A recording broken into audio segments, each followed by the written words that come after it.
بسم اللہ الرحمن الرحیم۔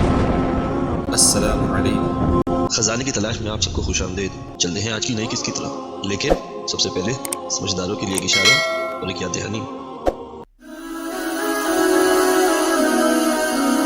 ناظرین، حضرت عمر رضی اللہ تعالیٰ عنہ کے اسلام کا اصلی اور حقیقی سبب تو رسول اللہ صلی اللہ علیہ وآلہ وسلم کی دعا ہے، کیونکہ سب سے پہلے آپ صلی اللہ علیہ وآلہ وسلم نے یہ دعا فرمائی کہ اے اللہ، یعنی در پردہ ابو جہل اور عمر بن الخطاب میں سے جو تیرے نزدیک زیادہ محبوب ہو، اسی سے اسلام کو عزت دے۔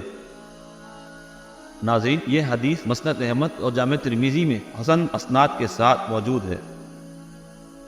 ابن عساکر رحمۃ اللہ علیہ فرماتے ہیں کہ بعد ازاں بذریعہ وحی آپ صلی اللہ علیہ وآلہ وسلم پر منکشف ہوا کہ ابو جہل اسلام نہ لائے گا، تو اس وقت آپ نے خاص حضرت عمر کے لیے یہ دعا فرمائی، اے اللہ، خاص عمر بن الخطاب سے اسلام کو قوت دے۔ اور ناظرین، یہ حدیث سنن ابن ماجہ میں اور مصدر حاکم میں مذکور ہے۔ حاکم رحمۃ اللہ علیہ فرماتے ہیں کہ یہ حدیث بخاری اور مسلم کی شرط پر صحیح ہے۔ حافظ ذہبی رحمۃ اللہ علیہ نے بھی حاکم رحمۃ اللہ علیہ کی موافقت فرمائی ہے۔ غرض یہ کہ حضرت عمر رضی اللہ عنہ کے اسلام کا اصلی اور حقیقی سبب تو رسول اللہ صلی اللہ علیہ وآلہ وسلم کی دعائے جاذبانہ ہے۔ باقی سبب ظاہری یہ ہے کہ جو حضرت عمر رضی اللہ عنہ سے منقول ہے۔ حضرت عمر رضی اللہ عنہ فرماتے ہیں، میں ابتدا میں رسول اللہ صلی اللہ علیہ وآلہ وسلم کا سخت مخالف اور دین اسلام سے سخت متنفر اور بیزار تھا۔ ابو جہل نے یہ اعلان کیا کہ جو شخص محمد صلی اللہ علیہ وآلہ وسلم کو قتل کر ڈالے، اس کے لیے میں 100 اونٹ کا کفیل اور ضامن ہوں۔ عمر رضی اللہ عنہ کہتے ہیں کہ میں نے بالمشافہ ابو جہل سے دریافت کیا کہ تمہاری جانب سے کیا یہ کفالت اور ضمانت صحیح ہے؟ ابو جہل نے کہا ہاں۔ حضرت عمر رضی اللہ عنہ کہتے ہیں کہ میں آپ کے قتل کے ارادے سے تلوار لے کر روانہ ہوا۔ راستے میں ایک بچڑا نظر آیا جسے لوگ ذبح کرنے کا ارادہ کر رہے تھے۔ میں بھی دیکھنے کے لیے کھڑا ہو گیا۔ یہ کیف دیکھتا ہوں کہ کوئی پکارنے والا بچڑے کے پیٹ میں سے پکار کر یہ کہہ رہا ہے، اے آل زری، ایک کامیاب عمل ہے، ایک مرد ہے جو فصیح زبان کے ساتھ چیخ رہا ہے، لوگوں کو شہادتاً لا الہ الا اللہ و محمد رسول اللہ کی طرف بلا رہا ہے۔ حضرت عمر فرماتے ہیں کہ یہ آواز سنتے ہی معاً میرے دل میں یہ خیال آیا کہ مجھ کو ہی یہ آواز دی جا رہی ہے اور میں ہی اس آواز کا مخاطب ہوں۔ اور ناظرین، بچڑے میں سے آواز سنائی دینے کا واقعہ صحیح بخاری میں بھی باب اسلام عمر میں بھی موجود ہے۔ بہرحال حضرت عمر رضی اللہ عنہ پھر بھی اپنے ارادے سے باز نہ آئے اور آگے بڑھے۔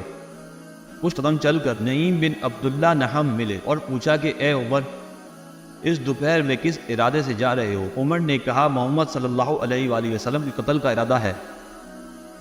نعیم نے کہا، محمد صلی اللہ علیہ وآلہ وسلم کو قتل کر کے بنی ہاشم اور بنی زہرہ سے کس طرح بچ سکو گے؟ حضرت عمر رضی اللہ عنہ نے کہا، میں گمان کرتا ہوں کہ تو بھی صحابی بددین ہو گیا ہے اور اپنا آبائی مذہب چھوڑ بیٹھا ہے۔ نعیم نے کہا، آپ مجھ سے کیا کہتے ہیں؟ آپ کو معلوم نہیں کہ آپ کی بہن فاطمہ بنت ستاب اور آپ کے بہنوئی سعید بن زید دونوں صحابی ہو چکے ہیں اور تمہارا دین چھوڑ کر اسلام قبول کر چکے ہیں۔ حضرت عمر رضی اللہ عنہ یہ سنتے ہی غصے میں بھرے ہوئے بہن کے گھر پہنچے۔ حضرت خباب رضی اللہ عنہ جو ان کی بہن اور بہنوئی کو تعلیم دے رہے تھے، وہ حضرت عمر کی آہٹ سنتے ہی چھپ گئے۔ حضرت عمر رضی اللہ عنہ گھر میں داخل ہوئے اور بہن اور بہنوئی سے کہا، شاید تم دونوں صحابی ہو گئے ہو۔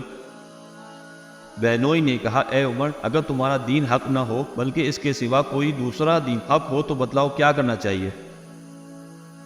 بہنوئی کا یہ جواب دینا تھا کہ عمران پر پل پڑے۔ بہن شوہر کے چھڑوانے کے لیے آئی تو ان کو اس قدر مارا کہ چہرہ خون آلودہ ہو گیا۔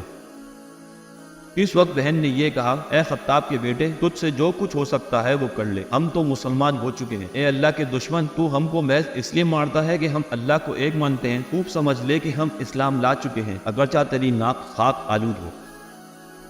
حضرت عمر رضی اللہ عنہ یہ سن کر کچھ شرمائے اور کہا کہ اچھا، وہ کتاب جو تم پڑھ رہے تھے مجھ کو بتلاؤ۔ یہ سنتے ہی حضرت خباب جو مکان کے کسی گوشے میں چھپے ہوئے تھے فوراً باہر نکل آئے۔ بہن نے کہا، تو ناپاک ہے اور قرآن پاک کو پاک ہی لوگ چھو سکتے ہیں، جاؤ وضو کر کے آؤ۔ عمر اٹھے اور وضو یا غسل کیا، صحیفہ مطہرہ کو ہاتھ میں لیا جس میں سورہ طٰہٰ لکھی ہوئی تھی، پڑھنا شروع کیا یہاں تک کہ اس آیت پر پہنچے جس کا ترجمہ کچھ اس طرح سے ہے، حقیقت یہ ہے کہ میں ہی اللہ ہوں، میرے سوا کوئی معبود نہیں، اس لیے میری عبادت کرو اور مجھے یاد رکھنے کے لیے نماز قائم کرو۔ ناظرین، جب یہ آیت پڑھی تو بے ساختہ بول اٹھے، کیا ہی اچھا اور بزرگ کلام ہے۔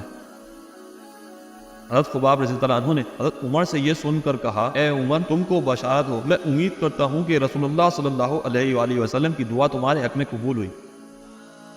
حضرت عمر نے کہا، اے خباب، مجھ کو آپ صلی اللہ علیہ وآلہ وسلم کے پاس لے چلو۔ اور ناظرین، حضرت خباب حضرت عمر کو ساتھ لے کر دار ارقم کی طرف چلے، جہاں رسول اللہ صلی اللہ علیہ وآلہ وسلم اور صحابہ کرام جمع ہوا کرتے تھے۔ دروازہ بند تھا، دستک دی اور اندر آنے کی اجازت چاہی۔ یہ معلوم کر کے کہ عمر اندر آنا چاہتے ہیں، کوئی شخص دروازہ کھولنے کی جرات نہ کرتا تھا۔ حضرت حمزہ رضی اللہ عنہ نے فرمایا کہ دروازہ کھول دو اور آنے دو، اگر اللہ نے عمر کے ساتھ خیر اور بھلائی کا ارادہ فرمایا ہے تو اللہ اس کو ہدایت دے گا اور اسلام لے آئے گا اور اللہ کے رسول کا اتباع کرے گا، ورنہ تم اللہ کے حکم سے اس کے شر سے محفوظ اور مامون رہو گے، اور بحمدللہ عمر کا قتل کر دینا ہم پر کچھ دشوار نہیں۔ اور ایک روایت میں ہے کہ حضرت حمزہ رضی اللہ عنہ نے فرمایا کہ اگر عمر خیر کے ارادے سے آ رہا ہے تو ہم بھی اس کے ساتھ خیر کا معاملہ کریں گے، اور اگر شر کے ارادے سے آ رہا ہے تو اسی کی تلوار سے اسے قتل کریں گے۔ اور رسول اللہ صلی اللہ علیہ وآلہ وسلم نے بھی دروازہ کھولنے کی اجازت دی اور دروازہ کھول دیا گیا۔ دو شخصوں نے میرے دونوں بازو پکڑے اور آپ کے سامنے لا کر مجھ کو کھڑا کیا۔ آپ صلی اللہ علیہ وآلہ وسلم نے ان سے فرمایا کہ چھوڑو، اور میرا کرتا پکڑ کر اپنی طرف کھینچا اور کہا، اے خطاب کے بیٹے، اسلام لا، اور یہ دعا فرمائی، اے اللہ اس کو ہدایت دے۔ اور ایک روایت میں ہے کہ یہ فرمایا، اے اللہ، یہ عمر بن الخطاب حاضر ہے، اے اللہ اس سے اپنے دین کو عزت دے۔ اور حضرت عمر سے مخاطب ہو کر فرمایا، اے عمر، کیا تو اس وقت تک باز نہ آئے گا جب تک خدائے عزوجل تجھ پر کوئی رسوا کن عذاب نازل نہ فرمائے؟ ناظرین، حضرت عمر نے عرض کیا، یا رسول اللہ صلی اللہ علیہ وآلہ وسلم، اسی لیے حاضر ہوں کہ ایمان لاؤں اللہ پر اور اس کے رسول پر اور جو کچھ اللہ کے پاس سے نازل ہوا ہے اس پر۔ اشہد ان لا الہ الا اللہ وانک رسول اللہ۔ رسول اللہ صلی اللہ علیہ وآلہ وسلم نے فرات مسرت سے بآواز بلند تکبیر کہی، جس سے تمام اہل دار نے پہچان لیا کہ مسلمان ہو گئے۔ یہ تمام تفصیل سیرہ ابن ہشام اور ایمان الاثر میں مذکور ہے۔ علامہ زرقانی فرماتے ہیں کہ حضرت عمر کے اسلام کا یہ مفصل واقعہ مثلاً بزارٹ، مجامع طبرانی اور دار قطنی میں حضرت انس رضی اللہ عنہ سے، اور دلائل بہیقی میں حضرت ابن عباس رضی اللہ عنہ سے، اور دلائل ابی نعیم میں حضرت طلحہ رضی اللہ عنہ سے، اور حضرت عائشہ رضی اللہ عنہ سے مروی ہے۔ ابن عباس رضی اللہ عنہ فرماتے ہیں کہ جب عمر مسلمان ہوئے تو جبرائیل امین نازل ہوئے اور یہ فرمایا، اے محمد صلی اللہ علیہ وآلہ وسلم، تمام اہل آسمان حضرت عمر کے اسلام سے مسرور اور خوش ہوئے۔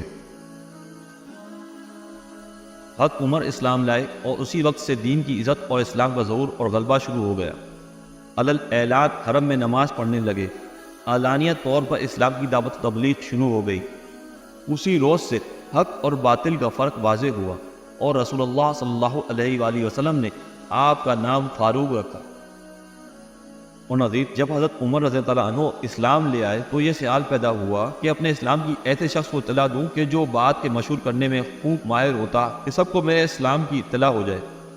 چنانچہ میں جمیل بن معمر کے پاس گیا جو اس بات میں مشہور تھا اور کہا، اے جمیل، تجھ کو معلوم بھی ہے کہ میں مسلمان ہو گیا ہوں اور محمد صلی اللہ علیہ وآلہ وسلم کے دین میں داخل ہو گیا ہوں۔ جمیل یہ بات سنتے ہی اسی حالت میں اپنی چادر کھینچتا ہوا مسجد حرم کی طرف بھاگا جہاں سرداران قریش جمع تھے۔